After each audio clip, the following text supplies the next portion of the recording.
What is going on, everybody? It's your boy Blank Online here today to chat with you more about some Call of Duty Black Ops Cold War. But before I get any further in this video, only 97% of you guys watching the video right now are subscribed to the channel. So if you haven't done so yet, make sure you click that subscribe button to be kept up to date on everything to do with Black Ops Cold War, Warzone Season 5 and 6 and more.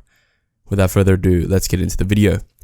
As a result of the latest patch in Modern Warfare, multiple files, multiple bits of information has been data mined in regards to Call of Duty Black Ops Cold War. We have the release date, we have all the different editions, guns, maps, etc. I'm going to go through everything that was leaked, and then we're going to have a chat about my opinions afterwards. So, Black Ops Cold War is set to be a direct sequel to Black Ops 1, taking place in the 1980s, obviously after the Cold War. So theoretically, this game is story-wise going to take place after Black Ops 1. Is it still canon in that original Black Ops universe? We're not too sure. Whether or not the events of Black Ops 2 still happen or not is yet to be seen. But we're still going to be following Woods, Mason, and Hudson as they look to track down this Paris' character and sort of prevent another Cold War.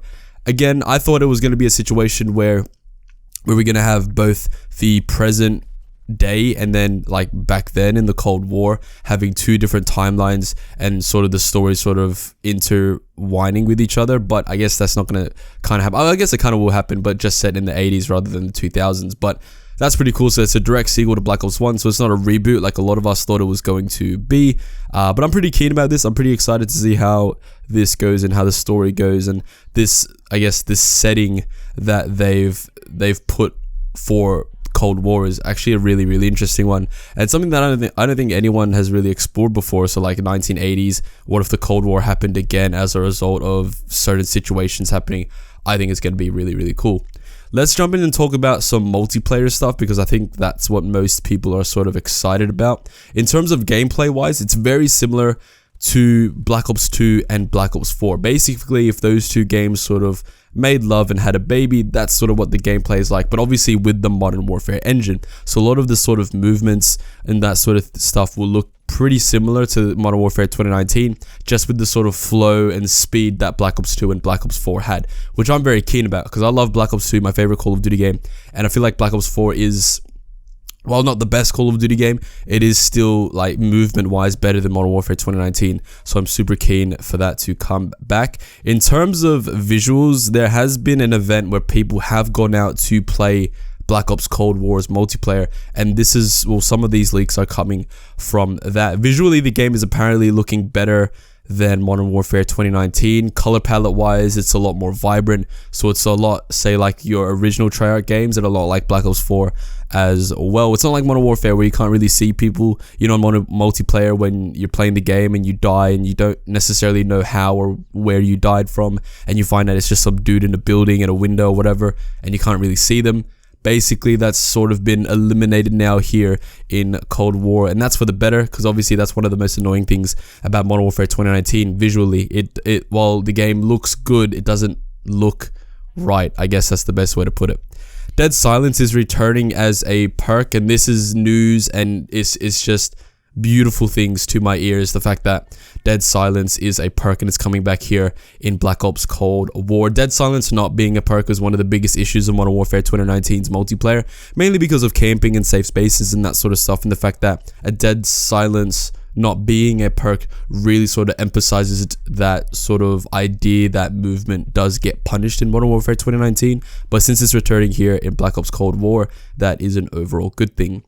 In other news of things to return, the minimap returns to normal, so no more will it be like the Modern Warfare 2019 minimap where it shows the dots on the screen, but it's not exactly how it was previously in other Call of Duty games. Score streaks are also returning, but with a little bit of a twist. Score streaks will now have a kill multiplier, so as long as you stay alive and the more kills you rack up, the more score you will get towards your score streak, obviously because you're on a kill multiplier / kill streak. So it's sort of like a hybrid between both score streaks and kill streaks.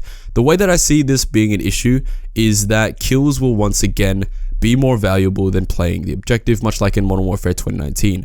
The reason that games go to score and the reason or go to time limit and that sort of stuff is because no one's playing the objective, therefore the games don't go to score. If more people are enticed to play objective, which is what the original score streak system did, the games would actually finish with the score and not with a time limit. I see it being another issue in Call of Duty Black Ops Cold War. I do hope that I am wrong there, but with this kill multiplayer system, it does mean that once again in Call of Duty, kills are more important than playing the objective towards your streaks. EKIA is also back, so if you're not too sure what EKIA is, it was a system introduced in Black Ops 4, basically meaning that kills and assists are counted as one EKIA, and not necessarily that kills and assists are spread out like they are in Modern Warfare 2019, which I'm neither for nor against. I don't necessarily see why it's an issue, but I mean, some people might have an issue to it. 150 health is also returning, but it's going to have a faster time to kill than Black Ops 4. So it's going to be a faster time to kill than Modern Warfare 2019, but faster than Black Ops 4. So I think we're going to see sort of like Call of Duty World War II's time to kill, which I'm all for. I actually really like World War II's time to kill, so that coming back with 150 health is very, very good. Movement is apparently very similar to Black Ops 4 in terms of sliding and moving around the map, which you already knew because it's similar to both Black Ops 4 and Black Ops 2. Auto health regen is in the game, so it's not going to be stim based like Black Ops 4. So again, it's most likely going to be a system where, like in Modern Warfare 2019, it's auto health regen with the option to use stim as a tactical. Field upgrades are also returning, so much like Modern Warfare 2019, except Dead Silence is going to be a perk now, so that's all well and good.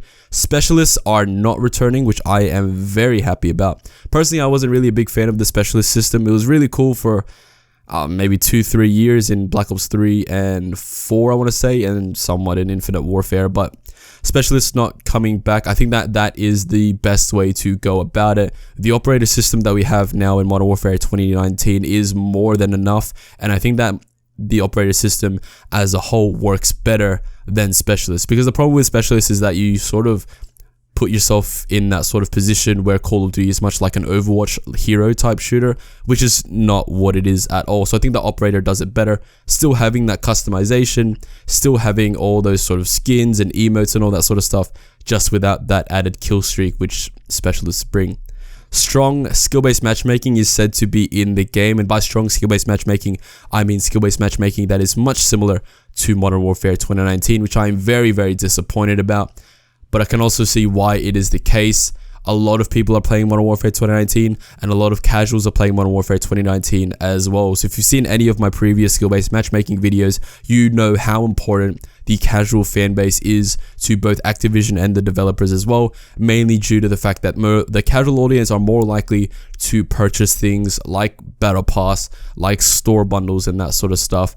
Skill-based matchmaking being in place there so that they don't go away from the game because they're scared that they're going to get shit on by better players, all that sort of stuff. So we're going to have another year of skill-based matchmaking being as strong as it was in Modern Warfare 2019, which I am not looking forward to at all. And finishing off some things that are returning, swimming is back in the game. Yep, you heard that right. Swimming is back in the game. Let's talk about maps now. In the game files of Modern Warfare 2019, there are 2 confirmed maps, or well, 2 settings of maps for Black Ops Cold War. We have Miami Club, which is like a nightclub in Miami, and then an open sort of desert map, so sort of like think of Afghan type maps. So those are 2 maps there. So it's going to be interesting, like what these sort of allude to in the story as well, Miami nightclub, and just open, like every Call of Duty I feel has an open desert map. I feel like it's like a token given sort of thing. Moving on to known score streaks that are going to be in the game, we have the UAV, the VTOL, the chopper gunner, the cruise missiles coming back as well, napalms making a return, and artillery strike. Confirmed guns in the game. In terms of assault rifles, we have the M16 and the AK5. In terms of SMGs, we have an Uzi style gun. It's not the Uzi, but it's an Uzi style gun. The MP5 and the AK-74U is making a return. I love that weapon in Black Ops 1. I'm very happy to see it's coming back here in Black Ops Cold War. Additional guns that don't necessarily have classifications just yet. We have the Type 63, the Stoner 63, which is a returning weapon. I'm pretty sure that was in the original Black Ops as well. The Type 13 and the Colt. And in terms of snipers, the M40 is in the game files. Those are probably going to be the guns, kill streaks, and maps that we see in the open beta. We'll talk about the open beta in just a little bit, but that's just my opinion there. In terms of loadout and creator class, it's going to be similar to Black Ops 4 and not as customizable as Modern Warfare 2019. Similar to Black Ops 4 in the fact that the Pick 10 system is making a return, but it's a Pick 10 and Modern Warfare style hybrid, so you can still get 5 attachments on your weapons, but still keeping account that Pick 10 system. I am not necessarily the biggest fan of it not being as customizable as Modern Warfare 2019. I actually really like the gunsmith in Modern Warfare 2019 because I think it adds a lot into customization of your weapons. So for example, I wouldn't run a really lightweight fast ADS gun like assault rifle in Warzone. I would sort of opt for a more damage range based assault rifle in Warzone, so my gun will change in the different game modes that I play. And I think that that sort of customization and that sort of second step in thinking, like, how do I want to approach this next game mode or this next game or whatever like that, I think that works so well in Modern Warfare 2019, and I'm not too sure why they didn't move it over into Call of Duty Black Ops Cold War. But I mean, we'll have to see exactly how it is and how customizable it is or isn't. But to be honest with you, if we get the same sort of customization as we did in Black Ops 4 and at least the amount of content in Black Ops 4 at launch, I would not be happy whatsoever. I would, like, there was literally nothing to do in Black Ops 4 after like a month, because you'd max all your weapons, you'd prestige but all your weapons, and you do all that, but there was like 4 attachments for each gun, and it just wasn't the best thing in the world. And Modern Warfare 2019 really sort of showed how much content can be put into creator class with gunsmith. It's a bit disappointing to see that that is not going to be the case here with Black Ops Cold War. 3 perks are returning, so the traditional 3 perks, but you can get more perks using, I think it's, you can get more perks using another perk. So it's like using one of your slots to get more slots. I don't know. I will have to wait and see how that worked in the open beta once again.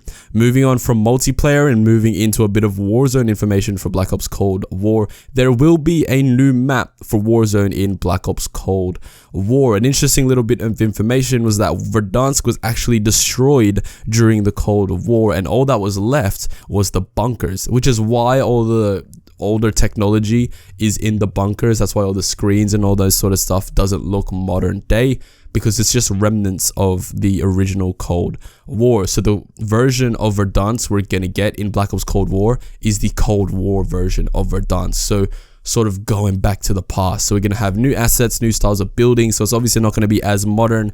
We're probably going to see like older style buildings. The bunkers are going to look slightly newer than they do right now, but I'm super excited for a new version of Verdansk. Is it even going to be Verdansk? Could it potentially be the Urzikstan map that leaked ages and ages ago? We're going to have to wait and see, but there will be a new map for Warzone with Black Ops Cold War.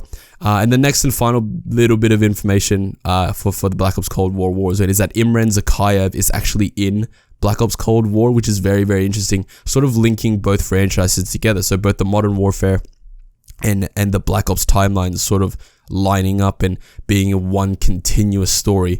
Very cool, very, very cool. We've never seen anything like that in Call of Duty before. Previously, both sets of franchises were completely different to each other. Now they're sort of weaving them together as a result of Warzone's success. Let's talk about that beta. There is apparently going to be an open beta as a result of the 3 editions of Black Ops Cold War being leaked through the game files. Those 3 editions are the Standard Edition, the cross-gen bundle, which gives you access to both the current and next-gen versions of the game. So if you bought the PS4 cross-gen bundle, you will also get the game on PS5. And then you have the Ultimate Edition, which includes the cross-gen bundle. So if you buy the Ultimate Edition on PS4, you'll also get the game on PlayStation 5. You'll get the Woods Operator bundle, beta access, and then from what I saw, there was a Battle Pass bundle. So the Battle Pass and then 20 tier skips, which alludes to the fact that we're going to be getting Season 1 of Black Ops Cold War as soon as the game comes out, which is very, very cool, and I'm very excited to see what Treyarch brings there. But there apparently will be an open beta. The game releases on November the 13th, so not an October release date like we thought it was going to be, but it's most likely for the best that this game does a release in October, because we would only be like 2 months away from the game, and nothing has been revealed to us as of yet. So November 13 is the date. We can probably wait and see. The beta will most likely be out in mid to late September and then go on for about a week or so, or maybe even 2 weeks, like 2 different weekends, and then Treyarch can go away, get a day 1 patch ready, and have that ready by the time November 13th comes out. The multiplayer reveal will happen on September the 9th, so the reveal that happens later on in the day today will be purely a campaign reveal, but apparently there's going to be about 10 seconds of multiplayer footage in there, most likely to sort of hype up the fact that the multiplayer reveal will happen on September the 9th. But that is all I have for you guys today. There's probably a hell of a lot more that I didn't cover. I know I didn't cover any of the zombie stuff, and I know I didn't cover any of the Warzone Season 6 stuff, but we will be covering those things and more in videos coming up. Thank you guys so much for watching. If you did enjoy the video, then leave it a like, comment down below. Out of everything that I talked about here in this video, what is your most excited thing? Is it the fact that Dead Silence is coming back? Is it the fact that skill-based matchmaking is coming back? I don't know why you'd be excited about that, but to each their own, I guess. Let me know all that in the comment section down below. Click subscribe if you're new here so you don't miss out on my next video. And by the way, tomorrow it'll be 3:30 in the morning for me, but at 10:30 a.m. PT, I will be live on Twitch. So twitch.tv/blankonline. I will be live streaming the Black Ops Cold War reveal. I will have bags under my eyes. I will not sound okay, but I will be breathing. So that's good enough for me. So be sure to follow me on Twitch so you get notified when I go live at 10:30 a.m. Pacific time. I'll see you guys in my next video. Peace out.